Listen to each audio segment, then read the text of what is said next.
Hello guys, welcome back to my channel. How are you? I hope you are well. So today we are going to start with the very first chapter, that is the Tiny Teacher, and I am having book with me, An Alien Hand, class 7. So before starting my video, I would like to thank to all who have subscribed my channel and also shared with your friends. So without wasting any time, let us start.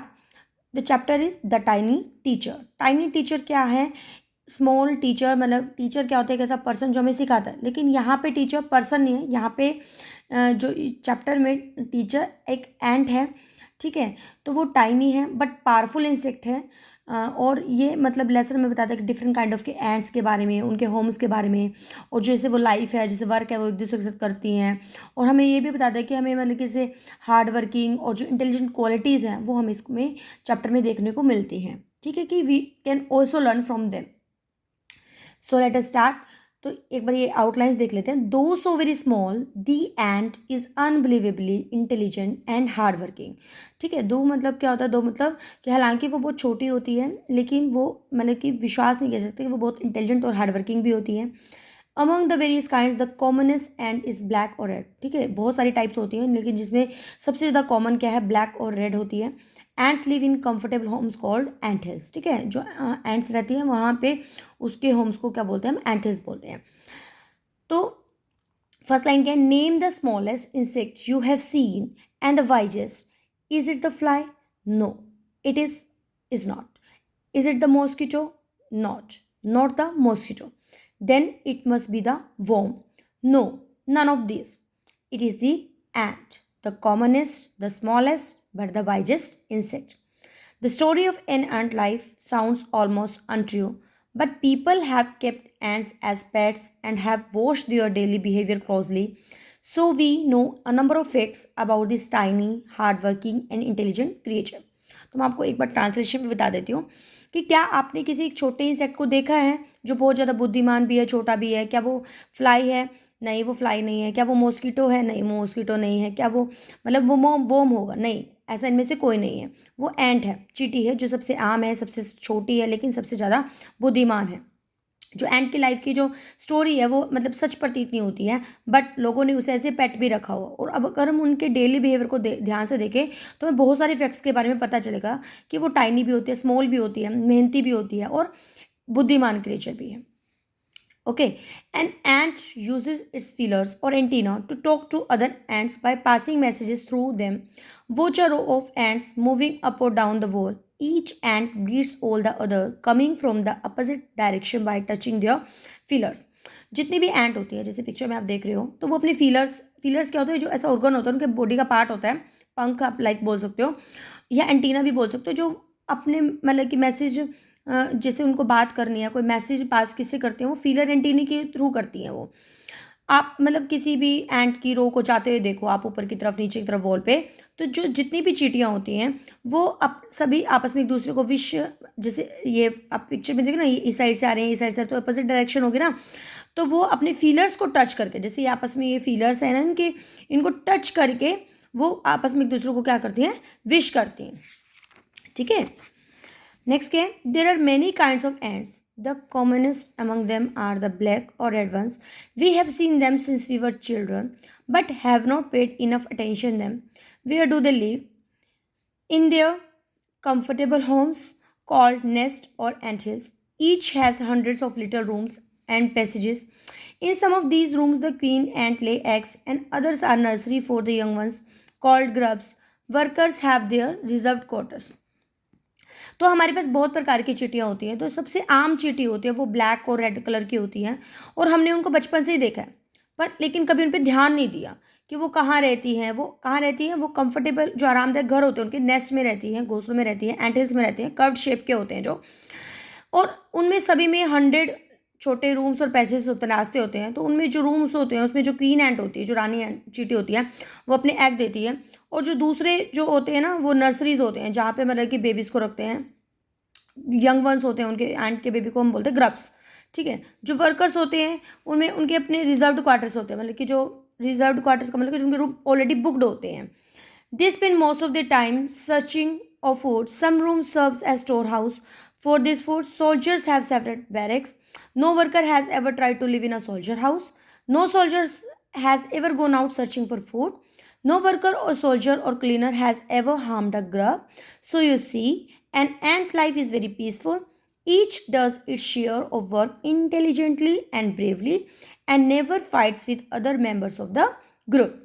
अब वो ज़्यादा time किस में लगाती हैं, food को search करने में लगाते हैं. जो कुछ रूम है उनके घरों में, मतलब कि जैसे खाना रखने के लिए स्टोर रूम बना रखे हैं उन्होंने. जो सोल्जर्स हैं उनकी अलग सी बिल्डिंग है.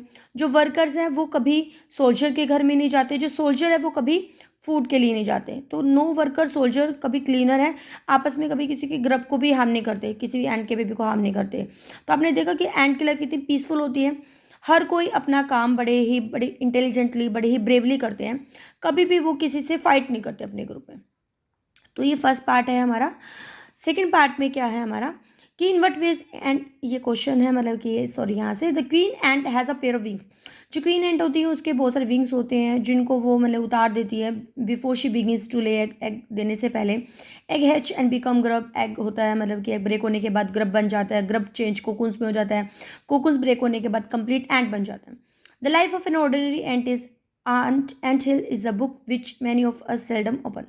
ठीक है, तो जो लाइफ होती है ऑर्डिनरी एंट की वो एंट हिल में होती है. एक ऐसी बुक भी है जो मतलब कि बहुत मुश्किल से कोई पढ़ता है. The queen is the mother of the entire population of the colony. जो क्वीन होती है, जो एंट्स में क्वीन होती है, तो वो सब पॉपुलेशन की मदर होती है जितने भी वहाँ पे मतलब कि और एंट्स रहती हैं. और वो एटलीस्ट फॉर अबाउट 15 ईयर्स, और वो 15 ईयर्स तक रहती है. It has a pair of wings. उनके विंग्स भी होते हैं.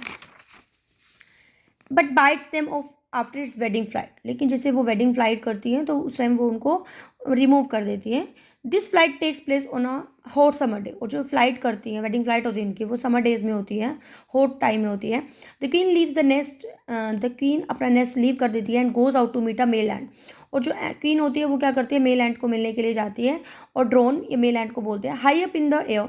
और वो बहुत एयर में हाई पे हो जाती हैं. On its return to earth. और जब वो अर्थ पे वापस आती हैं तो अपने विंग्स को उतार देती हैं. Then do nothing but leisure. और वो कुछ नहीं करती, सिर्फ एग देती है. Egg hatch and grubs come out. और एग जैसे हैच के तो ब्रेक होता है तो उसमें से ग्रब आ जाता है. Soldiers guard the workers, feed and clean them. जो सोल्जर्स होते हैं उन्हें गार्ड करते हैं, वर्कर उन्हें फीड करते हैं, क्लीन करते हैं. And also carry them about daily for airing, exercise and sunshine. और फिर वो उन्हें घुमाने लेकर जाना, एक्सरसाइज कराना, सनशाइन में मतलब कि सन की लाइट की जरूरत होती है ना बेबी को, तो वो सब करते हैं. 2 और 3 वीक्स लेटर, और 2 और 3 वीक्स होने के बाद ग्रब्स बिकम कोकुन्स. ठीक है, ग्रब्स कोकुन बन जाता है. लाइव विदाउट फूड, फूड के बिना रहता है इन एक्टिविटी फॉर 3 वीक्स मोर. और 3 वीक्स तक मतलब कोई एक्टिविटी नहीं होती है. Then the cocoon break and perfect ants appear. Now it's time for teaching and training. Now ants learn their duties from old ants as workers, soldiers, builders, cleaners, etc. After a few week training, the sun, sorry यहाँ पे क्या है, एक minute, ये थोड़ा small है, binding में हो जाती है ना बुक, इसलिए. Small ants are ready to go out into the big world of work. तो ग्रब्स जब कोकुन बन जाता है, फिर 3 वीक्स तक कुछ और काम नहीं होता, कोई एक्टिविटी नहीं होती, तो कोकुन्स ब्रेक होने के बाद एक परफेक्ट एंड बन जाती है. अब टाइम आ जाता है कि उनको सिखाना है, उनको ट्रेनिंग दे जानी है. तो नई एंड क्या करती हैं, वो उनको ड्यूटीज़ देती हैं ओल्ड एंड्स जैसे वर्कर्स की, सोल्जर्स की, बिल्डर्स की, क्लीनर्स की. और कुछ वीक्स के बाद, वो ट्रेनिंग लेने के बाद, जो स्मॉल एंड्स होती हैं वो रेडी हो जाती हैं मतलब अपना काम करने के लिए बिग वर्ल्ड में. And ant hill is a home not only for ants but also for some other creatures, beetles, lesser breeds of ants and the green flies. Why do ants want these alien creatures to live in their nest? For several reasons. अब जो एंट हिल होती है वो नहीं कि यहाँ पे एंट ही रहती हैं, अदर क्रिएचर्स भी रहते हैं, लाइक बीटलेस है, लेसर ब्रीड एंट्स हैं, ग्रीन फ्लाइज हैं. वो क्यों, मतलब कि क्यों वो जो एंट्स होती हैं वो फॉरेनर क्रिएचर्स को, जो दूसरे बाहर की अनफेमिलियर क्रिएचर होती हैं, उनको क्यों रहने के लिए देती है नेस्ट में? कुछ रीजन्स हैं, like some give off smell pleasant to the ant senses. कुछ जो उनके साथ क्रिएचर रहती हैं वो अच्छी स्मेल देती है, तो उनको लगता है कि अच्छी स्मेल आएगी इसलिए रख लेते हैं. Other give sweet juice and some are just pet and playing like cats और डॉग टू ह्यूमन बीइंग. कुछ उनको स्वीट जूस देती हैं, कुछ लाइक पेट्स और प्ले की तरह रख लेते हैं. जैसे कोई कैट्स और डॉग को भी तो हम रखते हैं ना, तो उनको लगता है कि भाई हम ऐसे पेट रख लेते हैं उनको. The green fly is the ends cow. जो ग्रीन फ्लाई होती है वो मतलब कि एंट की काऊ की तरह होती है. The ants train to give honey dew. Ants क्या करती है, उन्हें हनी डू लेती है उनसे, जैसे, और उनके एंटीने को टच करने के बाद they milk it as just we milk the cow. जैसे हम काऊ से मिल्क लेते हैं, इस तरीके से वो उनसे मिल्क लेते हैं. Have humans learn as much as ants have, क्या ह्यूमंस ने भी सीखा है जितना एंड से मतलब हम सीख सकते हैं। परहैप्स दे हैव, शायद, हाँ, but they have not put their learning to good use, लेकिन उन्होंने जो सीखा है वो उसको अच्छे से यूज़ नहीं करे हैं। They may still learn a few things from this tiny teacher, और वो कुछ चीज़ें हैं जो हम टाइनी टीचर से सीख सकते हैं। Hard work, sense of duty, discipline की मेहनत है, कैसे हम काम करते हैं, कैसे हम रूल रेगुलेशन बना के रखते हैं, क्लीननेस है, साफ सफाई है, care for the young ones है, किस तरीके से हम यंग वंस की केयर कर सकते हैं। अब वो a firm loyalty to the land where they live, और सबसे बड़ी बात, हम जिस लैंड पे रहते हैं उसके साथ हम फेथफुल होने चाहिए।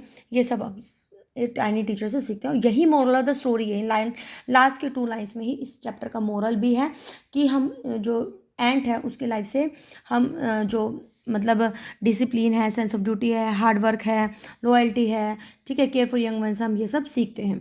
तो आई थिंक मैंने बड़े ही अच्छे तरीके से समझाने की कोशिश करी है, आपको समझ आ गया होगा। अगर वीडियो थोड़ी सी भी अच्छी लगती है तो प्लीज़ लाइक करना ना भूलें, क्योंकि मेरे मोटिवेशन का काम करता है। तो मिलते हैं एक नई वीडियो में एक नए कंटेंट के साथ। Till then be happy, keep studying, bye bye.